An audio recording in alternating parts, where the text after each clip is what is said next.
లో నేను జస్ట్ కంట్రీకి రిప్రజెంట్ చేస్తున్నట్టు మైండ్లో ఊహించుకున్నాను. సో ఐఎమ్ యాక్చువల్లీ కంట్రీకి ఇండియాకి ఆడుతున్నాను. సో ఆ టైంలో నేను కూడా ప్రెషర్లో ఉంటే 3 వికెట్స్ పడిపోయినాయి. సో అక్కడ నేను ప్రెషర్లో ఉంటే ఐఎమ్ నాట్ ఓన్లీ అంటే నేను ఒక్కరిని కాకుండా దేశాన్ని మొత్తం కింద పెడుతున్నట్టు అనిపిస్తుంది.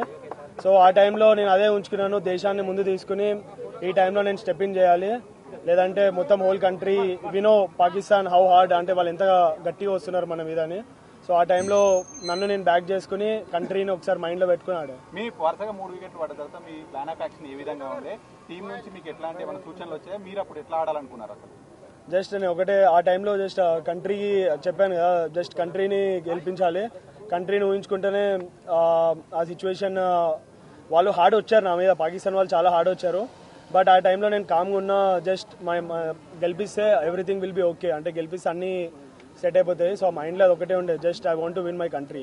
మొదటి నుంచి కూడా మ్యాచ్ లో పాకిస్తాన్ ప్లేయర్స్ మన ఇండియా ప్లేయర్స్ కామెంట్ చేస్తూనే ఉన్నారు, ఆడియన్స్ కావచ్చు. అందులో దీనికి సంబంధించి ఏం చెప్తారు? ఈ మ్యాచ్ ద్వారా సమాధానం అనుకోవచ్చా?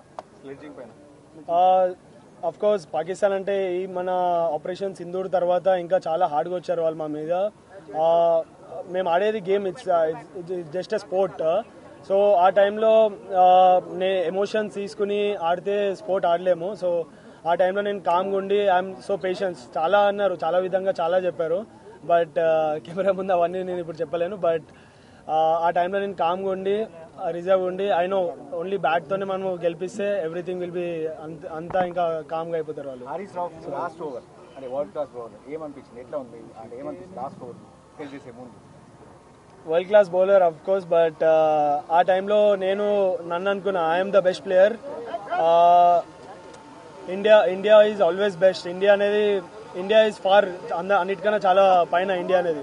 సో ఒకసారి నేను ఇండియాకి ఆడుతుంటే ఇవన్నీ బెస్ట్ బౌలర్ ఇలా చేస్తాడు అలా చేస్తాడు నా మైండ్లో ఏం లేదు. ఓన్లీ ఆ టైంలో ఓన్లీ ఒక కంట్రీ వచ్చింది, just I want to win the game అంతే. చాలా సార్లు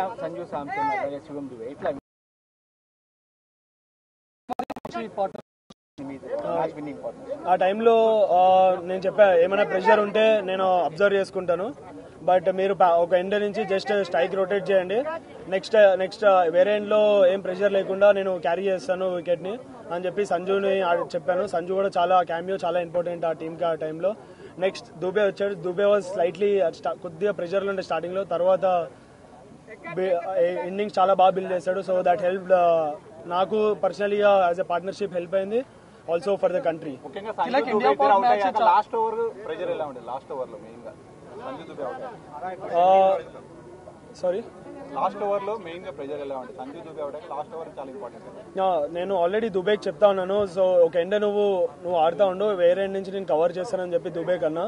బట్ దుబే అవుట్ అయ్యాడు, బట్ నేను స్టార్టింగ్ నుంచి కాన్ఫిడెంట్ ఉండే I will finish the game అని. So yeah, by God grace I have done it. Like India Pak match ఇదేం కొత్త కాదు, చాలా సార్లు మనం వైరల్ ఉన్నప్పుడు చూసాం.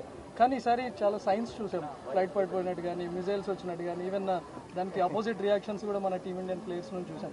సో ఇదంతా ఎట్లా ఉండేది? అంటే ఇదేమన్నా మీకు ప్రెషర్ క్రియేట్ చేసిందా, లేకపోతే ఆటను గేమ్ని ఏమైనా డిస్టర్బ్ చేసిందా? ముందు వాళ్ళే స్టార్ట్ చేశారు పాకిస్తాన్ నుంచి. స్టార్ట్ అదే ఇండియా పాకిస్తాన్ మ్యాచ్లో ఇది ఓకే, బట్ ఆపరేషన్ సింధూర్ తర్వాతనే కొద్దిగా హార్డ్గా వచ్చారు వాళ్ళు మా మీద. బట్ మేము ఆడేది చెప్పాను కదా మళ్ళీ స్పోర్ట్. సో స్పోర్ట్ని ఎమోషన్స్తో కనెక్ట్ చేసి ఆడితే అవ్వదు. సో జస్ట్ నేను ఆ స్పోర్ట్ని ఏ విధంగా ఆడాలో ఆ విధంగా స్పోర్ట్లో ఆడి we have replied in a good way to them. Pakistan match అంటే మొదటి నుంచి విరాట్ కోహ్లీ తర్వాత ఇప్పుడు విరాట్ కోహ్లీని తిలక్ రీప్లేస్ చేశారు అనేటువంటి మాట ఎక్కువగా వస్తుంది. మీ కామెంట్ ఏంటి? ఫస్ట్ ఆఫ్ ఆల్ నాకు చాలా హ్యాపీగా ఉంటుంది. సచ్ ఏ లెజెండ్ విరాట్ భాయ్ అనేది is an global star. So చిన్నప్పటి నుంచి నాకు కూడా కాదు చాలా ఇండియాకి ఇన్స్పైర్ చేశారు. సో అట్లాంటి మంచితో నన్ను పోలిస్తాడంటే ఇట్స్ నాకు చాలా ప్రౌడ్. బట్ నా ఐఎమ్ హ్యాపీ దట్ నేను ఇండియాకి ఏషియా కప్ గెలిపించా. బట్ నేను క్రికెట్ స్టార్ట్ చేసింది వరల్డ్ కప్ 2011 వరల్డ్ కప్ గెలిపించిన తర్వాతనే క్రికెట్ స్టార్ట్ చేశా. బట్ ఈ జనవరిలో వరల్డ్ కప్ వస్తుంది. సో అది నా అసలేమో వరల్డ్ కప్ గెలిపించిన తర్వాతనే నాకు నిద్ర వస్తుంది. మ్యాచ్ అయిపోయిన తర్వాత షేక్ హ్యాండ్స్ ఇవ్వడం స్పోర్టింగ్ స్పిరిట్. బట్ ఈ మ్యాచ్ పెద్ద డిస్కషన్ అయింది. ఇండియన్ క్యాప్టెన్ టాస్ చేసి షేక్ హ్యాండ్ ఇవ్వడం అనేది పెద్ద డిస్కషన్ అవుతుంది దేశానికి వరల్డ్ వైడ్. ఎట్లా దీని అంటే మీరు ముందే అనుకున్నారా? టీమ్ మేనేజ్మెంట్ ఏమైనా మీకు చెప్పిందా? అలా అలా ఏం లేదు. సో ఆ మూమెంట్లో అలా అయింది. సో జస్ట్ ఫ్లోలో వెళ్ళాము. అదేమి మాకు ఇలా చేయాలి అని ఏం లేదు. బట్ మనకి ముందు తెలిసింది కదా, ముందు వార్ అయినప్పుడు తెలిసింది. So just we want to give respect for our country, అంతే. ఇంకా దాని